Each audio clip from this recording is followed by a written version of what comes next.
Open your Bibles to Matthew chapter 5, please. Matthew chapter 5. Good to see you tonight. So glad that you could come back and be with us in this time of worship. Thank you for any visitors that we have for being here. Thank you for those that are joining us online. We're grateful that you're able to spend this time. We're going to be in Matthew chapter 5 tonight, picking back up on a lesson, on a study that we started a couple of weeks back on the idea of anger and hatred. Anger, the anger of man, the hatred of man, it is one of the things that has caused us to do some of the most egregious things that our imaginations can come up with.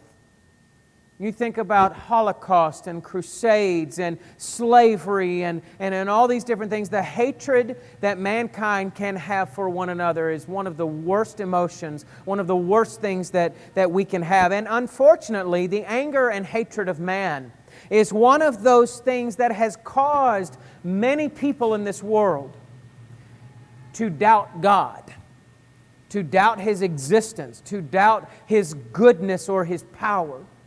They say, I look around and I see all of the anger, I see all the nasty things that we're doing to one another, and I think to myself, how is it possible that there's a God? And in fact, this is the exact comment that I got from a young man I was studying with not too long ago. And this was the one thing that he said is my biggest struggle to understanding and believing and just putting my full belief in God. And we may find ourselves asking, why is it that anger is so prevalent? What is it that makes anger so commonplace in our emotion? And that the Greek philosophers called anger the strongest of all emotions. And a couple of things I think is worth noting. Number one, we need to ask the question, is anger inherently evil? I don't think it is. Anger is not wrong in and of itself. It is a natural emotion that God has given to each and every one of us to help us be able to process the world around us. And it is okay to feel anger, because anger comes when we experience or witness what we consider to be some sort of injustice. Whether that's something I see happen to somebody else, or if I have something happen to me, I call it an injustice. It doesn't feel right. And one of those emotions is to become angry. Now, having said that, we also understand that there is such a thing as a righteous anger versus an unrighteous anger. Righteous or good anger comes when we have witnessed a truly immoral violation of justice. When we witness and we become incensed at the fact that someone has done something that God has called and deemed immoral. Unrighteous anger is going to be that anger that comes when we are sitting in a position of selfishness. When we're angry because, I just didn't get what I wanted. This is what James talks about in James chapter 4, verse 1. Why? What is it that causes quarrels among you? What causes fights to break out among you? Is it not this, that your passions are at war with one another? You hear the selfishness embedded within that idea? And so where does hatred come in? If anger in and of itself is not wrong, if it is as much as, I think we can go so far as to call it a gift. I mean, God gave us emotions as a gift. If God gives us this gift, at what point does hatred get involved in the mix? I think generally speaking, that anger or hatred is the escalation of unresolved anger. We don't deal with it properly. We let it sit there and ruminate, and we think about it, and we keep running it over and over and over in our minds. And when we allow it to sit there long enough, it can shift or morph, evolve, whatever word you want to use, into hatred. And I think this is very much what James is trying to remind his readers of in James chapter 1, 19 and 20. Know this, my beloved brothers, let every person be quick to hear, slow to speak, slow to anger, because the anger of man does not produce the righteousness of God.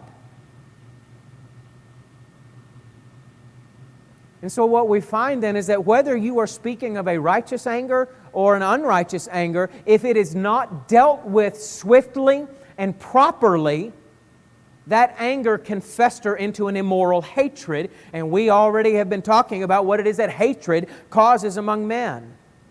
And why is that? Because the anger of man does not produce the righteousness of God.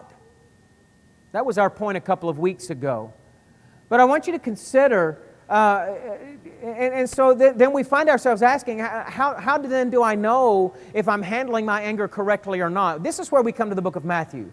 And in Matthew chapter 5, this is the Sermon on the Mount, Jesus gives 3 different passages where He discussed different aspects of anger. And we're going to go through and look at these same passages tonight. Last week, or last time in our study, we looked at these passages and we realized and drew out of this that when we deal with anger in man's way,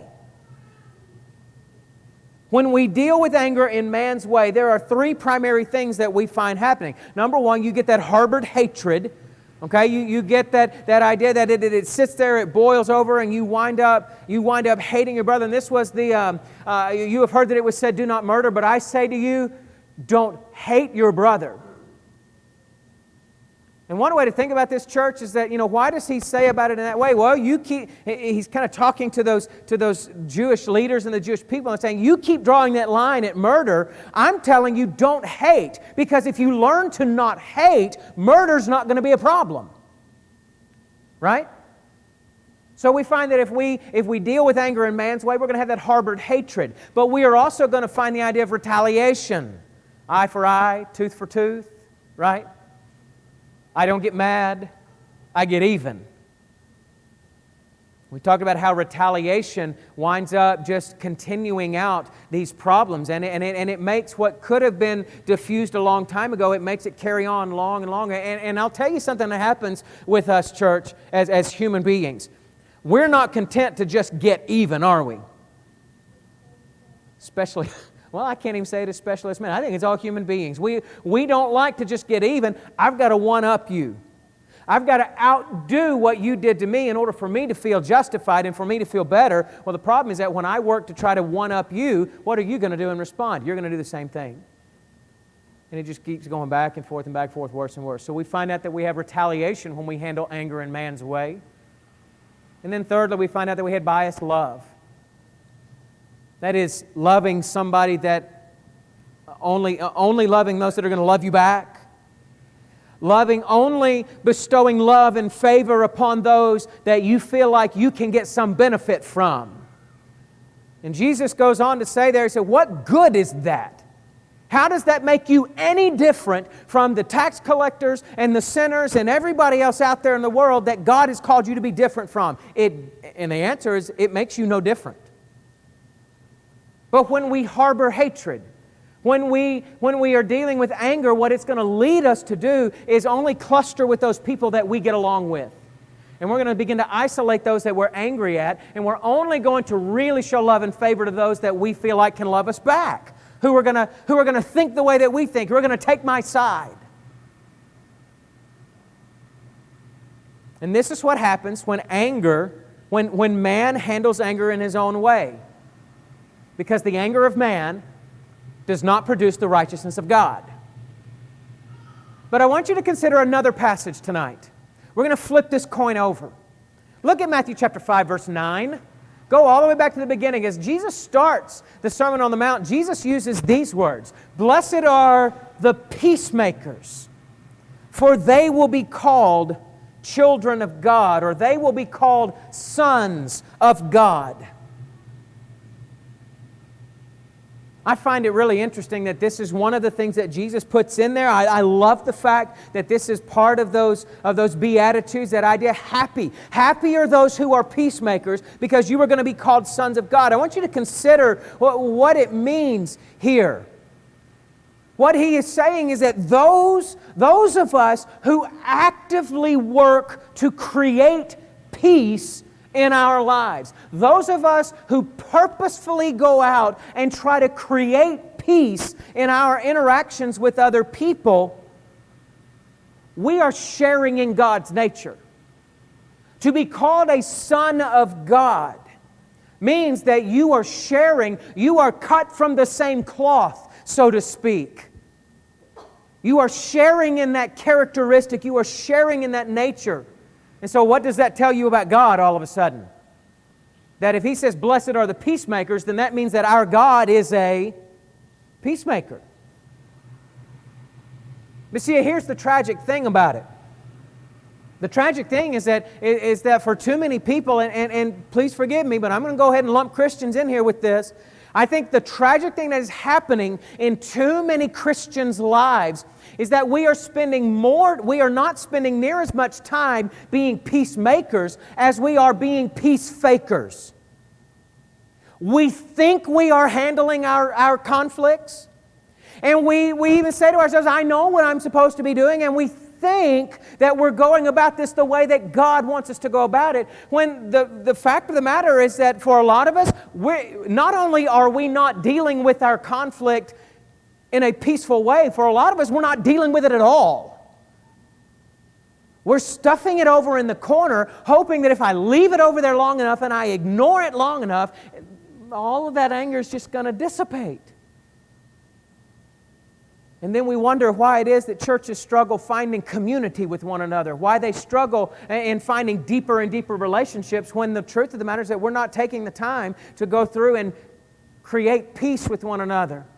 We're avoiding it, or some of us have that, well, a buddy of mine used to call it his inner redneck. We get our inner redneck come out, and you come across me the wrong way, I'm going to let you know it. Some of us have that kind of mentality as well. And we think that we're being the bigger person. I told him like it was. Yeah, boy, let me tell you. That's not peacemaking. That's peace faking. And if there was ever a ministry, the more I think about this, I'm placing this up in my top 3 to 5 of possible ministries. If there was anything that God's people could start doing in a much more organized, concentrated effort with one another, it would be to learn how to handle our conflicts in the way that God has called us to handle them. Because if we can learn to not avoid our problems, to not blow up at one another, but to be able to turn around and genuinely be peacemakers with one another, what is that going to do to our sense of unity? What is that going to do to our sense of ability to work together and to get out there and go bring that sense of peace, not just to ourselves, but to all those who are struggling to find it in this world, and for us to be able to say, hey, you want to know what it's like to be a part of Jesus' family? Come talk to us. And so tonight we flip over that coin in Matthew chapter 5. From the same passages in which we talked about the idea that the anger of man does not produce the righteousness of God, tonight we're going to look at this more from the other perspective. We're going to figure out if dealing with anger in man's way does not produce God's righteousness, then what happens when we deal with it in God's way?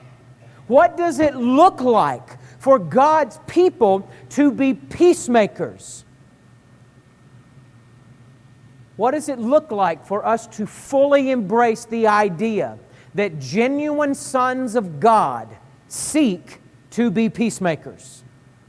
We're going to start with Matthew chapter 5, verses 21 through 26. And the first thing I want you to find is that when genuine sons of God seek to be peacemakers, those peacemakers are going to seek out reconciliation. John did a great job of reading this, but I want to go back there and reread it one more time. Matthew chapter 5, beginning in verse 21. You've heard that it was said to those of old, you shall not murder, and whoever murders will be liable to judgment. But I say to you that everyone who is angry with his brother will be liable to judgment. Whoever insults his brother will be liable to the council, and whoever says, you fool, will be liable to the hell of fire. So if you are offering your gift at the altar, and there remember that your brother has something against you, leave your gift there before the altar and go. First be reconciled to your brother, and then come and offer your gift. Come to terms quickly with your accuser while you are going with him to court, lest your accuser hand you over to the judge, and the judge to the guard, and you be put in prison. Truly I say to you, you will never get out until you have paid the last penny. If I were to ask, I look out over this crowd, and I think most of us in this room, we're pretty familiar with Scripture. Most of us have been reading our Bibles and been coming to church for a large part of our lives. If I were to ask you, how does the Bible teach us that we are supposed to handle conflict? Would you be able to answer that? I venture a guess you probably would. And what would happen is I would probably get just about the same answer all the way through. We would get the response, well, the Bible commands that if you have a problem with your brother, you go see your brother who has offended you. You talk to him face to face. If that doesn't work, then you take a witness, or maybe in modern language we could say a mediator. You take someone with you. And if that doesn't work, then you take it to the congregation or the assembly or the church, whatever your translation says. And then if he still won't repent of that wrongdoing, then you treat him as an outsider. That's the way we talk about it. And you know what? That's entirely accurate. But do you know where that comes from? That doesn't come from Matthew chapter 5. That comes from Matthew chapter 18, in which Jesus is discussing the process of conflict resolution. And we know that. And the truth is that the vast majority of us, if I said, how do you handle conflict? That's the way we're going to say it. What's interesting about it, though, is that in Matthew chapter 5, Jesus actually says something different than he does in Matthew 18. Did you catch what he said? Look at Matthew 5, verse 23. If you are offering your gift at the altar, and there you remember that your brother has something against you, leave your gift there before the altar and go. You see, Matthew 18 is about if you're angry at your brother, then you go to the brother that has offended you. Matthew chapter 5 says if you're the brother who's got the guy angry at him, then you go find the brother that's angry with you and make it right. What Jesus has done here is that He has shown us that genuine peacemaking desires to solve the conflict from both sides. It doesn't matter what side of this you are on.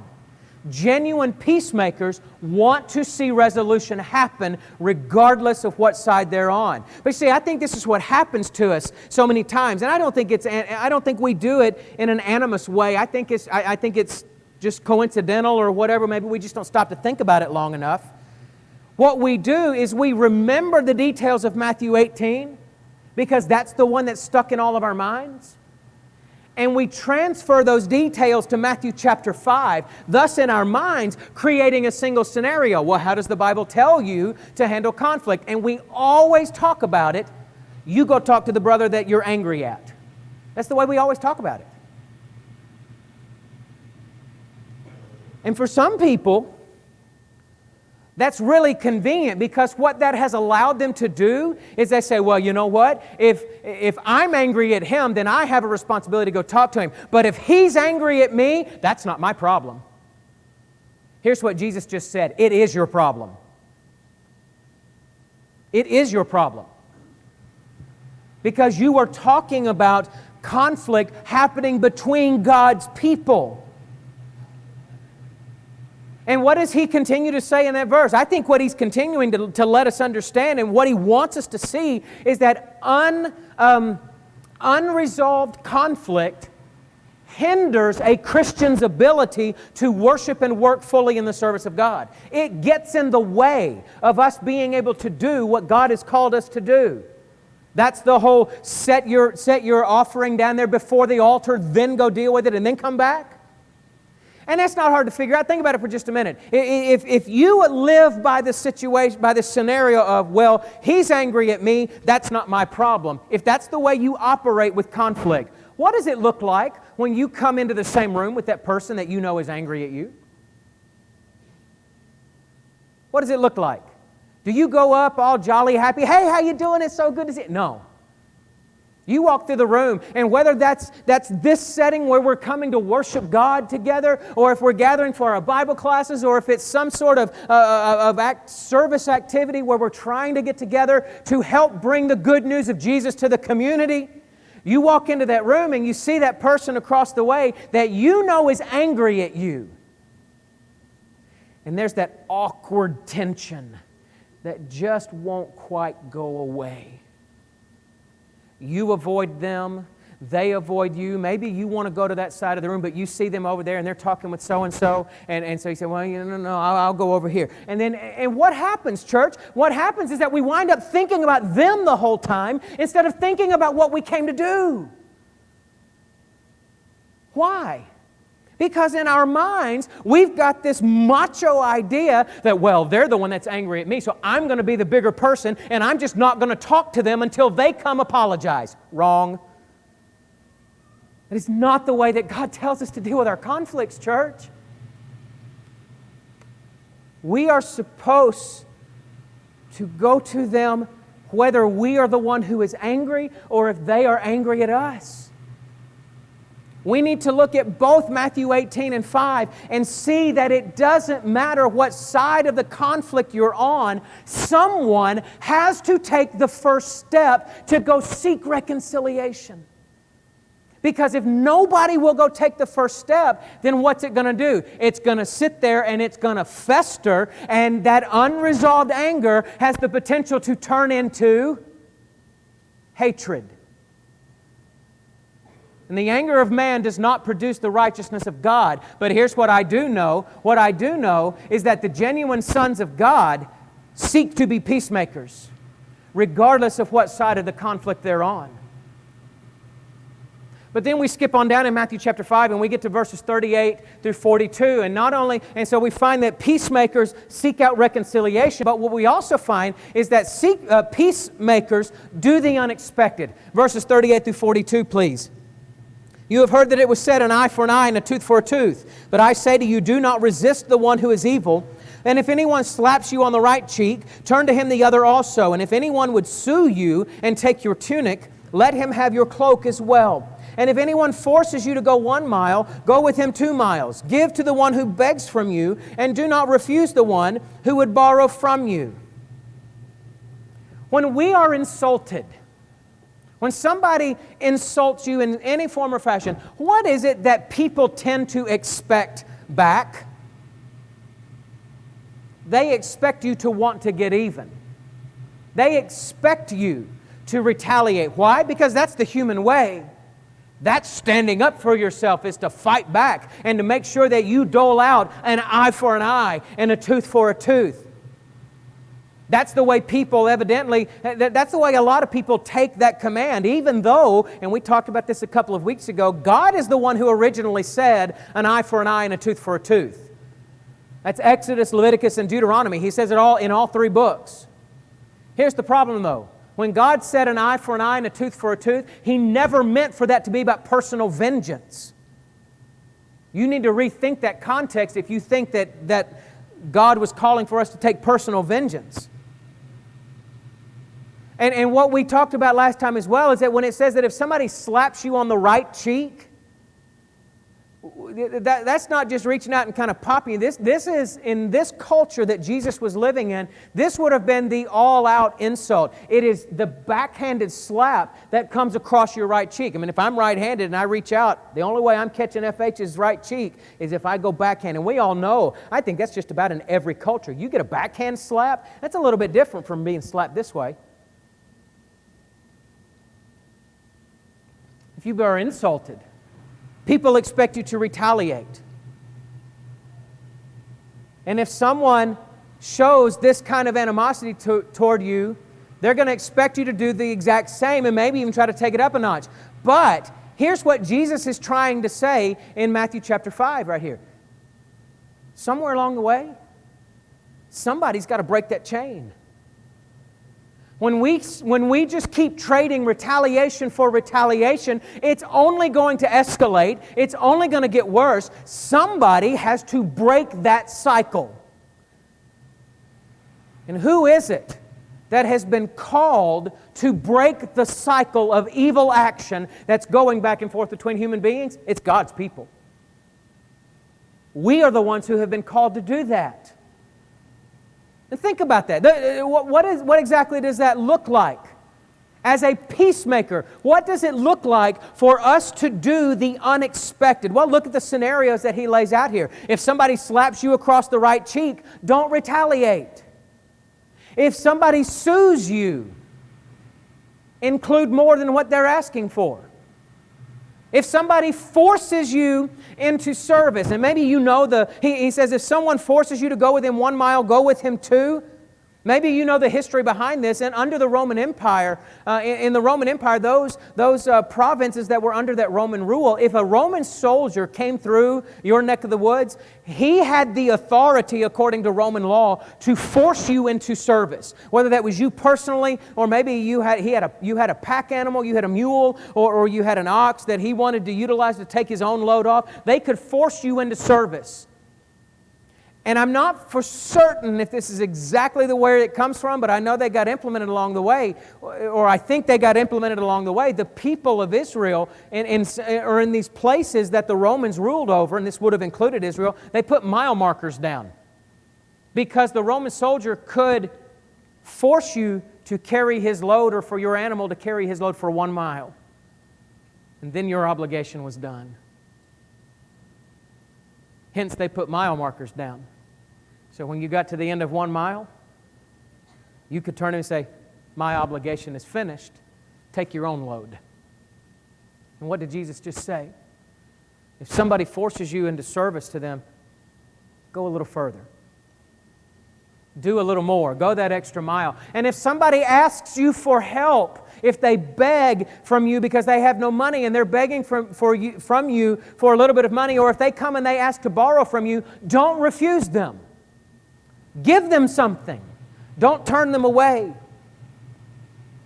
This is what it means to do the unexpected, because in every one of these situations, our society expects people to refuse all of this.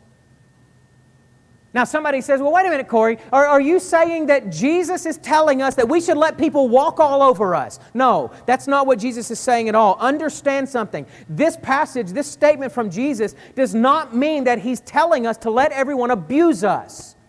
He is not talking about living a life that has no boundaries whatsoever. He is saying to set boundaries. When He says the person that slaps you, He didn't say, when the person insults you and slaps you, He didn't say, let them beat you to a pulp to the point of death. He said, turn the other cheek. He didn't say that when the guy sues you, let him take everything that you own. No, He said, give him a little bit more than what he's asking. When He says, go with them an extra mile, He didn't say, He didn't say, let them force you until you are falling down out of weariness because you physically can't go any further. He said, go a little bit further. And when He says, when somebody comes and is begging for money from you, or when they ask to borrow, He didn't say you had to give them everything that they're asking for. They may be asking for something completely unrealistic. But don't turn them away and give them nothing. Give them a little bit. Help them out some. He's not talking about not setting boundaries. But He is talking about doing the unexpected. And then the other side of it, I think that what would happen here is that when we find ourselves asking, is Jesus telling us to... If we're asking, well, is Jesus telling us that we have to let people abuse us? I think we need to take a moment and we need to recheck our own hearts. We need to make sure that when we ask that question, that we're not asking it because we're trying to get through life with just the absolute bare minimum that we have to give. Because if that's the way you're going to live out your Christian faith, just tell me the absolute bare minimum I have to do to get by in order to be pleasing to Jesus. If that's the way you live your faith, folks, let me tell you something. That's not a whole lot of faith. That's a whole lot of legalism right there. And that's a whole lot of bad heart.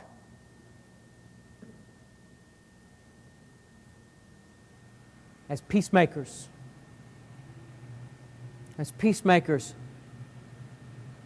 we need to do the unexpected. We need to go just a little further. And when we go a little further, when you put anger into this mix, when anger is at the root cause or when anger is fueling this conflict, if we can be the ones to break the chain and to go just a little bit further and do the unexpected, what is it going to do to that anger? It's probably going to diffuse it. It's probably going to cause that other person to take a step back on their own, themselves, because, well, you didn't fight. You didn't do what they were expecting. And why is that? Because genuine sons of God seek to be peacemakers. And then finally, we go to verse 43. When we come to Matthew chapter 5, verses 43 through 48, genuine sons of God who are seeking to be peacemakers are going to demonstrate unbiased love. You've heard that it was said, you shall love your neighbor and hate your enemy. But I say to you, love your enemies and pray for those who persecute you, so that you may be sons of your Father who is in heaven. You see that again? Pray for those that persecute you, and it makes you a son of your Father. There's something about that shows that you are cut from the same cloth as God. For He makes the sun rise on the evil and on the good, and He sends rain on the just and on the unjust. For if you love those who love you, what reward do you have? Don't even the tax collectors do the same? And if you greet only your brothers, what more are you doing than other people? Do not even the Gentiles do the same? You, therefore, must be perfect as your Heavenly Father is perfect. And I mentioned this last week. Please don't read that word perfect as meaning flawless. That word perfect does not mean flawless. It means mature, complete, that you have finished something out. You must be complete as your Father is complete. And how is that completion here in this passage? You must be complete like your Father in that you show unbiased love regardless of how other people feel about you. Let me ask you the question. How much peace is created if we only love those who can love us back? Or we only love those who are beneficial for us? How much peace does that create? Not a lot. In fact, I could probably go so far as to say it doesn't really make any peace, because the ones that you are in conflict with are still in conflict. So the question becomes, how do we empower ourselves to show unbiased love? I admit, this is not easy to do. This takes time. This takes effort. This takes trust in God's ways, and it takes trust in the Spirit of God to reshape our way of thinking as we put these principles into action. But how can we empower ourselves to show that unbiased love? I think Jesus gives us a couple of things here. And primarily, this is what it is. We need to stop identifying people as enemies and start seeing them as human beings. You want to empower yourself to show unbiased love. Stop looking for enemies. Stop labeling people as your adversaries and start seeing them as human beings. I don't have the time to fully expound on this. I would love for us to take more time at another point, whether it's here or in a Bible class somewhere. But I want you to consider that in our interactions, we either view the other person as a person or we view them as an object. You will view people as a person or as an object. And how you view them determines how you will treat them. One way that we objectify people is by lumping them into lifeless categories.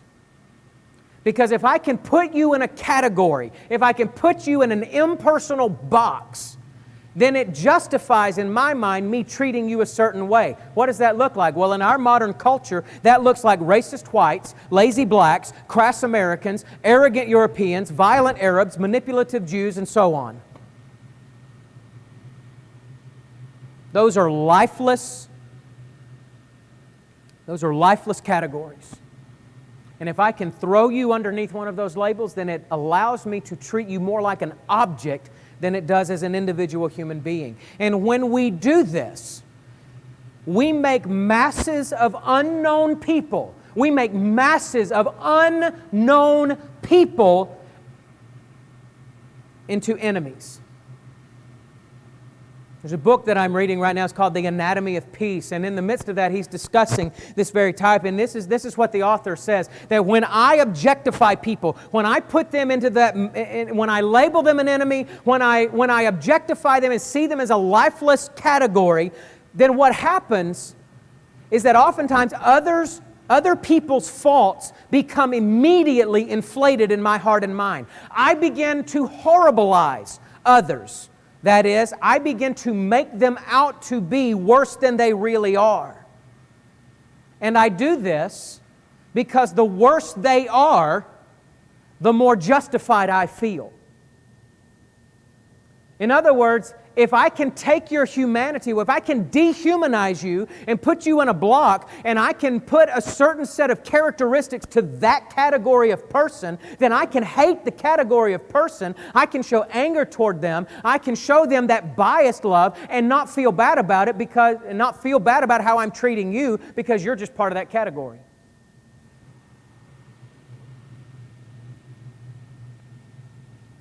But the other option is this. Instead of objectifying people, the other option is that we begin to see people as human beings created in the image of God, just like you and me, and in need of His mercy and His love and His intervention in their lives. To see them as needing the same things that you and I need. And this is what he says here. This is when talking about God, talk about see them as a human being. For God makes the sun rise on the evil and on the just and on the good. He sends rain on the just and on the unjust. God does not differentiate in His general treatment of humanity whether or not you're good or evil, whether or not you love Him or not. He's still going to provide basic things that humans need. So why can't we? By choosing to treat everyone with unbiased love, to see them as human beings, we intuitively soften our own attitudes towards them.